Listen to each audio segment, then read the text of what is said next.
Hello everybody. Today we are going to discuss about the function and operation of an ICL 8038 function generator. Now what is function generator? A function generator can produce a sine wave, square waveform, triangular waveform, sawtooth and pulse waveform based on the switches we select. Whereas ICL 8038 function generator can produce sine, square, triangular, sawtooth and pulse waveform all at a time, which I can say that it is a monolithic IC, which is fabricated in a single IC chip. The waveform generated of in ICL 8038 function generator are of high frequency, high accuracy with minimum external components. The frequency of the signal can be modified or varied from 0.001 Hz to 300 kHz using external resistors and capacitors. This is the pin diagram of ICL 8038 function generator, which is a 14-pin IC. The pin 6 is a supply voltage VCC, which can be connected between plus 5 volt to plus 15 volt for dual supply operation, and 10 volt to 30 volt for single supply operation. Pin number 11 is V minus, which can be connected to ground for single supply operation, and for dual supply it is minus 5 volt to minus 15 volt.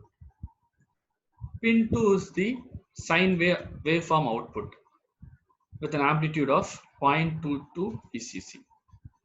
Amplitude of 0.22 VCC, and where the VCC will vary from plus 5 volt to 15 volt. Pin 3 is the triangular output with the amplitude of 0.33 VCC, where VCC again varies from 5 volt to 15 volt. Pin 9 is a square output. Here we can have a resistors connected to generate a square output between supply voltage V plus and pin number 9.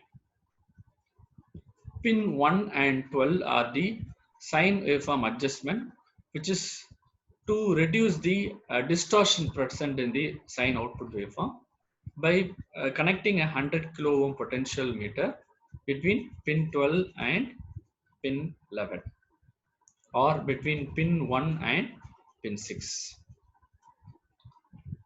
Pin 4, pin 5 and pin 10 are the duty cycle adjustment as well as the timing capacitor. We have connected external resistance RA and RB connected between pin 4 and pin 5, and timing capacitor across the pin number 10 to adjust the duty cycle and also to adjust the frequency of the wave. Pin 7 and pin 8 are the FM bias and FM sweep input, which can be which can be connected to produce a waveform without changing the external resistors connected across pin number 4 and 5. So I repeat, FM bias is a pin number 7 and FM sweep out is the pin number 8, where I can vary your output waveform without adjusting the duty cycle. Your output waveform can be adjusted by the pin number 7 and pin number 8. Pin 13 and 14 are no connection.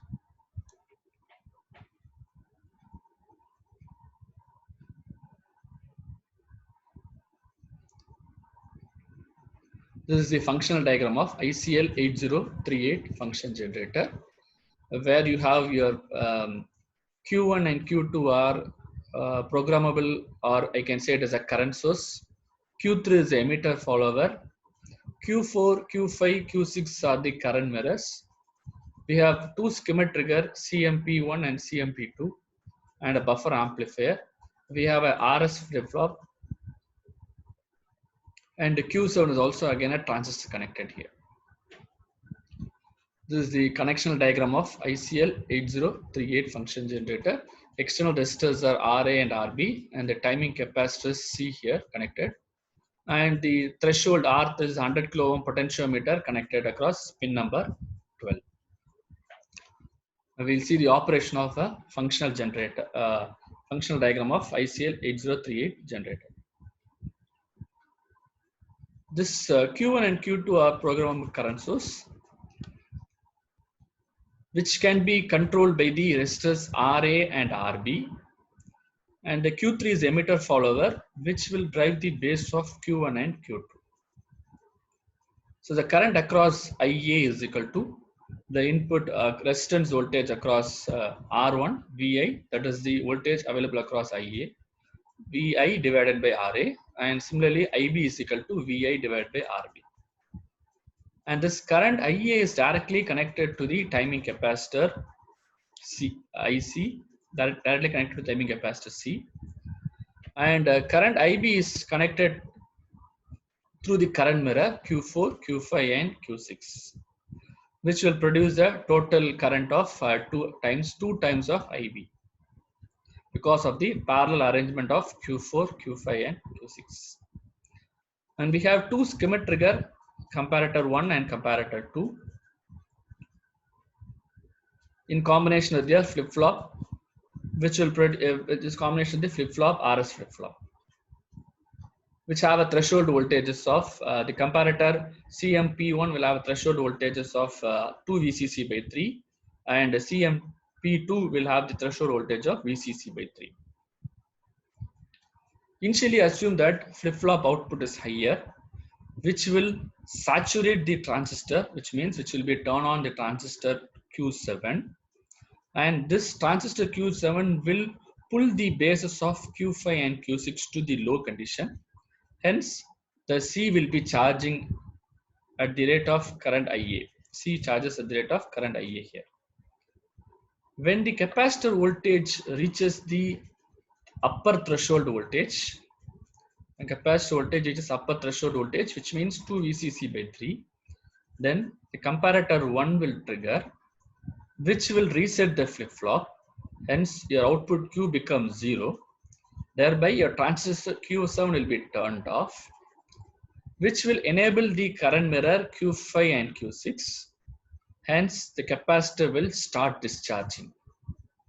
I repeat, when the capacitor voltage reaches 2 times VCC by 3, the reaches 2 times VCC by 3, the comparator CMP1 triggers, which will reset the flip-flop, and Q output of Q becomes 0, which will make the transistor Q7 to be turned off, which will enable the Q5 and Q6. Hence, the capacitor will start discharging until the 2 times IB is going to be greater than IA. And when the discharging voltage reaches the lower threshold voltage, then the comparator CMP2 triggers, which will set the flip-flop output Q to be higher, or I can say Q is equal to 1, and thus enabling the transistor Q7 to be turned on, and which will again make your Q5 and Q6 to be low. Hence, the capacitor will start charging.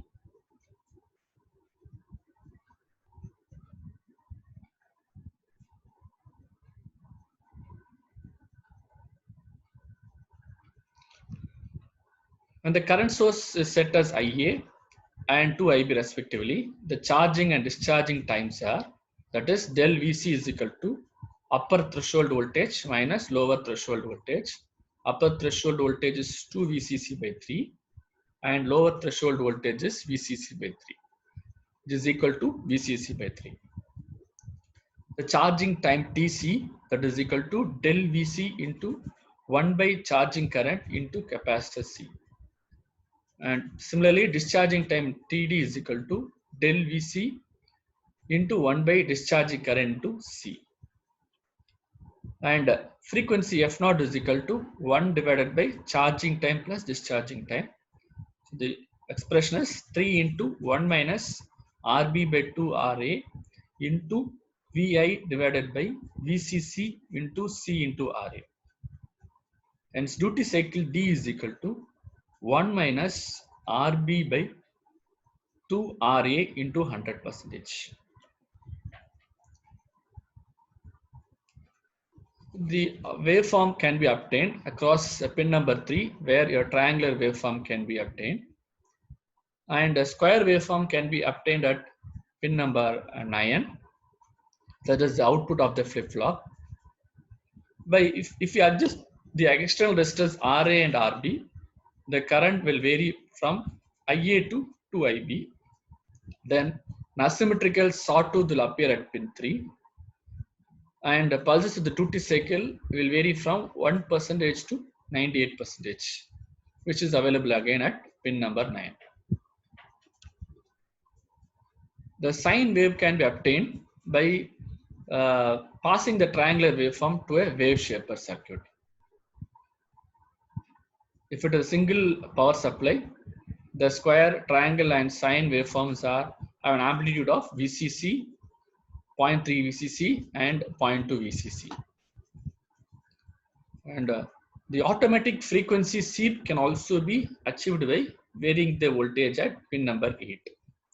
Now, what is automatic frequency sweep? This is nothing but, without disturbing the duty cycle, we can also adjust the output waveform using the FM sweep out, that is the pin number 8, that is automatic frequency sweep. Without adjusting the duty cycle through the external resistance RA, RB, and the timing capacitor, the output voltage can be adjusted by using the pin number 8, which is the FM sweep out. So that is the diagram of how the FM sweep out works here. We can see that FM sweep out pin number 7 and 8 are connected to resistor and a capacitor, where you can vary your frequency, can be adjusted here through your pin number 8. Here RA and RB values are going to be assumed to be same, and the capacitor is also fixed. Hence the duty cycle is going to be remaining as 50%. So your T on and T off, or the charging time and discharging time, remains same. Now by using this FM sweep out, that is the pin number 8, by applying or varying the frequency across this pin number 8, the output, the waveform can also be changed. That is, your T on or the charging time can be varied without adjusting the RA and RB or the duty cycle parameter. This FM sweep out can vary the output voltage waveform. So that is what the modulating signal voltage is applied at pin 8. That is, the modulating signal is applied at pin 8. The frequency of waveform generated as a direct function of modulating signal voltage at pin 8. The waveform which is going to be generated across pin number 9, 3, 2 is the function of the modulating voltage at pin number 8. Frequency modulation is achieved by varying the voltage of the modulating signal. So that is the varying the voltage modulating signal, the frequency modulation can be done. Thank you.